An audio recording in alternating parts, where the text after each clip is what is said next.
SSC হিসাব বিজ্ঞান প্রথম পত্রের আজকের ভিডিওতে সকলকে স্বাগত জানাচ্ছি। প্রিয় এসএসসি শিক্ষার্থীরা, বর্তমান সময়ে তোমাদের নির্বাচনী পরীক্ষা চলমান এবং সামনে তোমাদের ফাইনাল পরীক্ষা। তোমাদের ফাইনাল পরীক্ষার প্রস্তুতিকে সামনে রেখে আমাদের চ্যানেলে প্রতিনিয়ত হিসাব বিজ্ঞান প্রথম পত্র ও দ্বিতীয় পত্রের জন্য গুরুত্বপূর্ণ অঙ্কসমূহ সমাধান করা হচ্ছে। আজকের ভিডিওতে হিসাব বিজ্ঞান প্রথম পত্রের আর্থিক বিবরণী অধ্যায় হতে দিনাজপুর বোর্ড 2022 সালে আসা একটি অঙ্ক সমাধান করা হয়েছে। প্রশ্নটি হচ্ছে 2021 সালের 31 ডিসেম্বর তারিখের শালিক এন্টারপ্রাইজের রেওয়া মিল নিম্নরূপ। তাহলে এখানে রেওয়া মিলের মধ্যে মজুত পণ্য রয়েছে 1/1/2021, তাহলে এটি অবশ্যই প্রারম্ভিক মজুত পণ্য। এরপরে ক্রয় রয়েছে এবং বিক্রয় রয়েছে, ফেরত তো রয়েছে। এখানে ডেবিট টাকা ক্রেডিট টাকা দুইটি টাকা রয়েছে, তাহলে ক্রয় ফেরত বিক্রয় ফেরত দুইটি আছে। এরপরে হচ্ছে মজুরি 7,000 টাকা, ক্রয় পরিবহন আছে, উত্তোলনও আছে, মূলধনও আছে, প্রশাসনিক ও বিক্রয় খরচ রয়েছে, 10% বিনিয়োগের টাকা রয়েছে। সমন্বয় রয়েছে 4টি। 1 নম্বর সমন্বয়টি হচ্ছে সমাপনী মজুত পণ্য 70,000 টাকা, বাজার মূল্য 60,000 টাকা। সমাপনী মজুত পণ্য মূল্যায়নের ক্ষেত্রে রক্ষণশীলতার নীতি অনুযায়ী যে মূল্যটি কম সেটি ধরতে হয়। আর 2 নম্বরে রয়েছে বছর শেষে বিক্রয়কৃত 8,000 টাকার পণ্য ক্রেতাকে সরবরাহ করা হয়নি, যা সমাপনী মজুদের অন্তর্ভুক্ত আছে। তাহলে যে 8,000 টাকার পণ্য ক্রেতাকে সরবরাহ করা হয়নি সেটি বিক্রয়কৃত এবং এটি সমাপনী মজুদের মধ্যে অন্তর্ভুক্ত আছে, এটি সমাপনী মজুদ হতে বাদ দিতে হবে। উক্ত পণ্যের ক্রয় মূল্য 6,000 টাকা এবং বাজার মূল্য হচ্ছে 5,100 টাকা। 3 নম্বর সমন্বয় হচ্ছে মালিক কর্তৃক প্রদত্ত 5,000 টাকা বিক্রয়ের মধ্যে অন্তর্ভুক্ত আছে। তাহলে মালিক কর্তৃক প্রতিষ্ঠানে যে টাকাটা প্রদান করা হয় সেটি হচ্ছে মূলধনের টাকা। এই টাকাটি এখানে বিক্রয়ের মধ্যে অন্তর্ভুক্ত আছে বলছে 5,000 টাকা।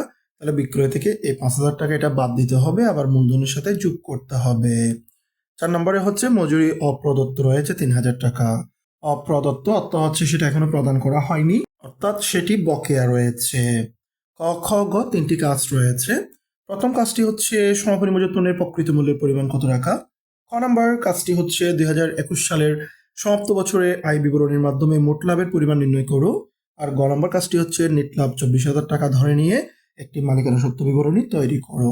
তাহলে ধাপে ধাপে এই 3টি কাজ খুবই সহজভাবে সমাধান করা হবে। প্রথমে ক নম্বর কাজটি সমাধান করা হবে সমাপনী মজুত পণ্যের প্রকৃত মূল্য নির্ণয়। এক্ষেত্রে প্রথমে লেখা হয়েছে সমাপনী মজুত পণ্য। সমাপনী মজুত পণ্যের ক্ষেত্রে সমন্বয়ে দুটি মূল্য আছে, একটি হচ্ছে 70,000 টাকা আর একটি হচ্ছে বাজার মূল্য 60,000 টাকা। রক্ষণশীলতার নীতি অনুযায়ী এখান থেকে যেটা ছোট সেটি গ্রহণ করতে হবে, 60,000 টাকা। আবার দ্বিতীয় সমন্বয়ের মধ্যে বলা আছে এই সমাপনী মজুত পণ্যের মধ্যে বিক্রয়কৃত পণ্য অন্তর্ভুক্ত আছে।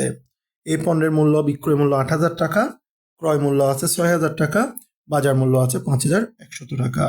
তাহলে এক্ষেত্রে বাদ অসরবরাহকৃত পণ্যের বাজার মূল্য 6,000 টাকা এটা নেওয়া হয়েছে। এক্ষেত্রেও 6,000 টাকা ক্রয় মূল্য, আবার 5,100 টাকা বাজার মূল্য আছে।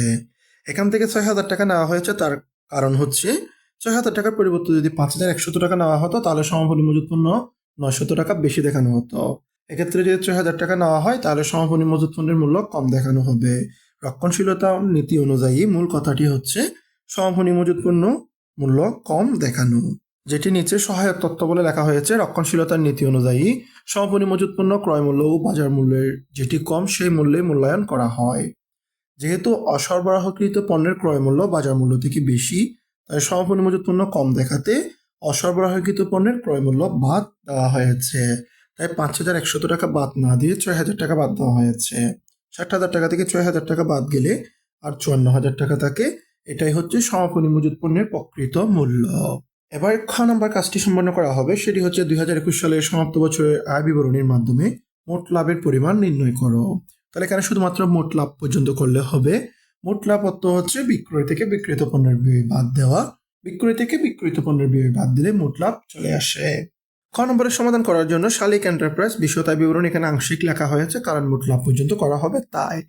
2021 সালের 31 ডিসেম্বর তারিখে সমাপ্ত বছরের জন্য প্রথমে লেখা হয়েছে বিক্রয় টাকা হচ্ছে 3 লক্ষ টাকা, সেটা থেকে বাদ যাবে বিক্রয় ফেরত 5,000 টাকা। তাহলে 3 লক্ষ টাকা থেকে 5,000 টাকা বিক্রয় ফেরতের টাকা বাদ গেলে 2,95,000 টাকা থাকে। আবার সমন্বয়ের মধ্যে 3 নম্বর সমন্বয়ে বলা আছে মালিক কর্তৃক প্রদত্ত 5,000 টাকা বিক্রয়ের মধ্যে অন্তর্ভুক্ত আছে। তাহলে মালিক কর্তৃক প্রদত্ত টাকাটা হচ্ছে মূলধনের টাকা, সেহেতু এটা বিক্রয় থেকে বাদ দিয়ে দিতে হবে। তাহলে বাদ মূলধন বলে 5,000 টাকা বাদ দেওয়া হয়েছে। 2,95,000 টাকা থেকে 5,000 টাকা বাদ গেলে 2,90,000 টাকা আসে। এই 2,90,000 টাকাই হচ্ছে নিট বিক্রয়ের টাকা। এবার মোট লাভ বের করার জন্য সেটা থেকে বিক্রিত পণ্যের ব্যয়টা বাদ দিতে হবে। বিক্রিত পণ্যের ব্যয় বের করার ক্ষেত্রে শুরুতে লিখতে হয় প্রারম্ভিক মজুত পণ্য। এই প্রারম্ভিক মজুত পণ্য 1/1/2021 এটি রয়ে মিলে দেওয়া আছে 75,000 টাকা। এরপরে হচ্ছে ক্রয় 1,50,000 টাকা, সেটা থেকে ক্রয় ফেরত বাদ যাবে 6,000 টাকা। এগুলো রয়ে মিলে আসছে 1,50,000 টাকা থেকে 6,000 টাকা বাদ গেলে 1,44,000 টাকা। এরপরে ক্রয় পরিবহন মজুরি এ জাতীয় যে খরচগুলো আছে সেগুলো লিখতে হয়। এক্ষেত্রে মজুরির টাকা হচ্ছে 7,000 টাকা, আবার সেটার সাথে বকেয়া ছিল 3,000, যেটা 4 নম্বর সমন্বয়ে আছে। 7,000 টাকার সাথে 3,000 টাকা যোগ করলে 10,000 টাকা, আর ক্রয় পরিবহনের টাকা হচ্ছে 14,000 টাকা। তাহলে সবগুলো টাকা যদি যোগ করা হয়, প্রারম্ভিক মজুত পণ্য, ক্রয়ের টাকা, মজুরির টাকা, ক্রয় পরিবহনের টাকা যোগ করা হলে 2,43,000 টাকা আসে। সেটা থেকে সমাপনী মজুত পণ্য বাদ দিতে হবে। সমাপনী মজুত পণ্যের টাকা ক নম্বরে বের করা হয়েছিল 54,000 টাকা। 2,43,000 টাকা থেকে 54,000 টাকা বাদ গেলে 1,89,000 টাকা থাকে। এর আগে নিট বিক্রয় এসেছিল 2,90,000 টাকা, সেটা থেকে বিক্রিত পণ্যের ব্যয় 1,89,000 টাকা বাদ গেলে আরো 1,01,000 টাকা থাকে। এই টাকাটি হচ্ছে মোট লাভের টাকা। এখানে সম্পূর্ণ বিশদায় বিবরণী সম্পন্ন করতে হবে না, কারণ শুধুমাত্র মোট লাভের টাকাটি বের করতে বলা হয়েছে। অতটুকু করলে খ নম্বরের কাজ শেষ হবে।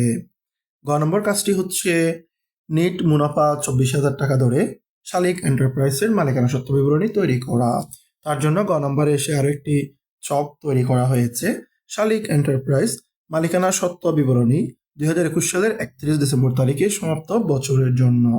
তার মালিকানা সত্ত্ব বিবরণীর মধ্যে যে আইটেমগুলো এসেছে, প্রথমে হচ্ছে মূলধন 2,50,000 টাকা, যা আমাদের মিলে রয়েছে। সেটার সাথে অতিরিক্ত মূলধন যোগ করতে হবে, যেটি সমন্বয়ের মধ্যে ছিল 5,000 টাকা। তাহলে 2,50,000 টাকার সাথে 5,000 টাকা যোগ করলে 2,55,000 টাকা। সেটার সাথে মুনাফা হলে যোগ করতে হবে, ক্ষতি হলে বাদ দিতে হবে। তাহলে আমাদের গ নম্বর প্রশ্নে বলা ছিল নিট মুনাফা 24,000 টাকা ধরেই মালিকানা সত্ত্ব বিবরণী তৈরি করতে হবে। তাহলে যোগ নিট মুনাফা, যেটা প্রশ্নে প্রদত্ত আছে 24,000 টাকা, 2,55,000 টাকার সাথে 24,000 টাকা যোগ করা হলে 2,79,000 টাকা আসে। সেটা থেকে উত্তোলনের টাকাটা বাদ দিতে হবে, প্রশ্নে 15,000 টাকা আসছে। 2,79,000 টাকা থেকে 15,000 টাকা বাদ গেলে 2,66,000 টাকা আসে। এটাই হচ্ছে সমাপনী মালিকানা সত্ত্ব।